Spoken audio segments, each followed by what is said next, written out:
परेशानी हो रही है उसमें जितना जल्दी हो इस सड़क का निर्माण। दूसरी तरफ हम लोग निरीक्षण करने गए थे राजकीय औषधालय जो अनुमंडलीय स्तर पर जो भवन बना है उसमें आज तक कितने महीने हो गए उद्घाटन के। सबसे पहले तो पदाधिकारी ने त्रुटि किया था कि कई एमएलसी का माननीय एमएलसी लोगों का नाम हटा दिया, फिर सरकार ने सुधार किया, कई बार उसका तो पट्ट बदला। ये कुव्यवस्था है। और अब जब भवन बन गया है तो उसमें रोगी को असुविधा हो, और भवन किस बात के लिए बना है? भवन का निर्माण और जो हॉस्पिटल का हुआ है इसलिए कि रोगी को सुविधा हो, रोगी को पर्याप्त बेड मिले, समुचित चिकित्सा हो। लेकिन हम समझते हैं कि अनुमंडल स्तर पर जो अभी औषधालय काम कर रहा है मेरी दृष्टि में वो परफेक्ट नहीं है।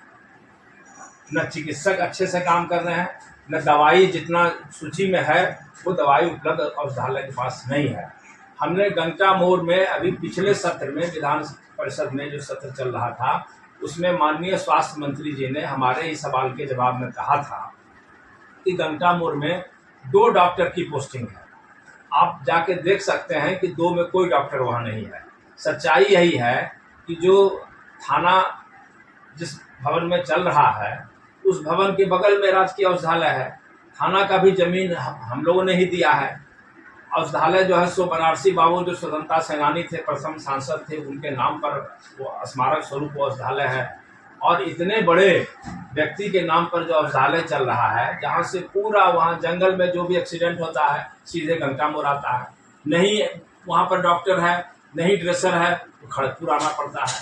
तो खड़गपुर में भी बहुत अच्छी व्यवस्था नहीं है। खड़गपुर में भी जो रोगी आते हैं उसको सीधे मुंगेर रेफर कर दिया जाता है।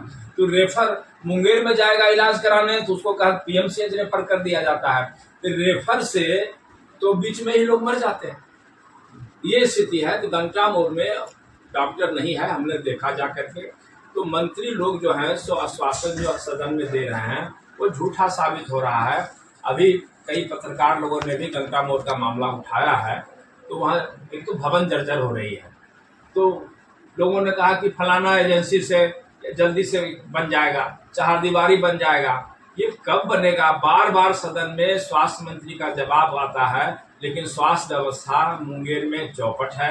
टेटिया बम्बर के भी अस्पताल में जितना डॉक्टर होना चाहिए उतना उपलब्ध नहीं है।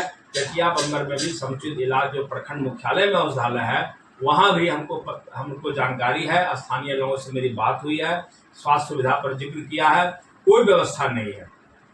और आपको मैं बताना चाहता हूँ कि ग्रामीण इलाके में मैं भ्रमण कर रहा हूँ, देख रहा हूँ कि जितने भी विद्यालय हैं सरकारी उसमें पढ़ाई नहीं हो रही है। सिर्फ जो है सो वो जो खाना मिलता है उसी में शिक्षक को भी इंटरेस्ट है कि उसमें चावल कितना बचा लिया जाए। बच्चे लोग भी खाना के समय चले आते हैं, लेकिन पढ़ाई की व्यवस्था मुंगेर जिले में शायद ही कोई स्कूल होगा अपवाद स्वरूप जहाँ अच्छी व्यवस्था है। पढ़ाई हम समझते हैं कि शिक्षा व्यवस्था मुंगेर का चौपट हो गया है, दुर्गति की तरफ बढ़ गया है। अगर समय रहते ध्यान नहीं दिया गया तो हमारे जैसे हमारे परिवार के बच्चे, हमारे जिले के बच्चे जो हमारे भविष्य हैं उनका भविष्य चौपट हो जाएगा। इसलिए सरकार को ध्यान देना चाहिए। अगर सरकार इस मामले पर गौर नहीं करेगी तो हम लोग जो 21 जुलाई से सदन शुरू होगा उसमें ये मामला को लाएंगे और सरकार के खिलाफ प्रदर्शन करेंगे। सर ये वो मामला और भी आता भी नहीं दे पाते हैं जिनके कारण उनका चिट्ठा नहीं कट पाता है। इस पर आप क्या प्रतिक्रिया दीजिएगा? प्रतिक्रिया ने ये सब व्यवस्था होना ही नहीं चाहिए। तो ओटीपी से चिट्ठा को क्या मतलब है? कोई मर रहा है, कोई एक्सीडेंट करके आया है, वो ओटीपी नहीं दे पाएगा तो उसके इलाज नहीं होगा। ये सब तो बिल्कुल एकदम व्यवस्था है।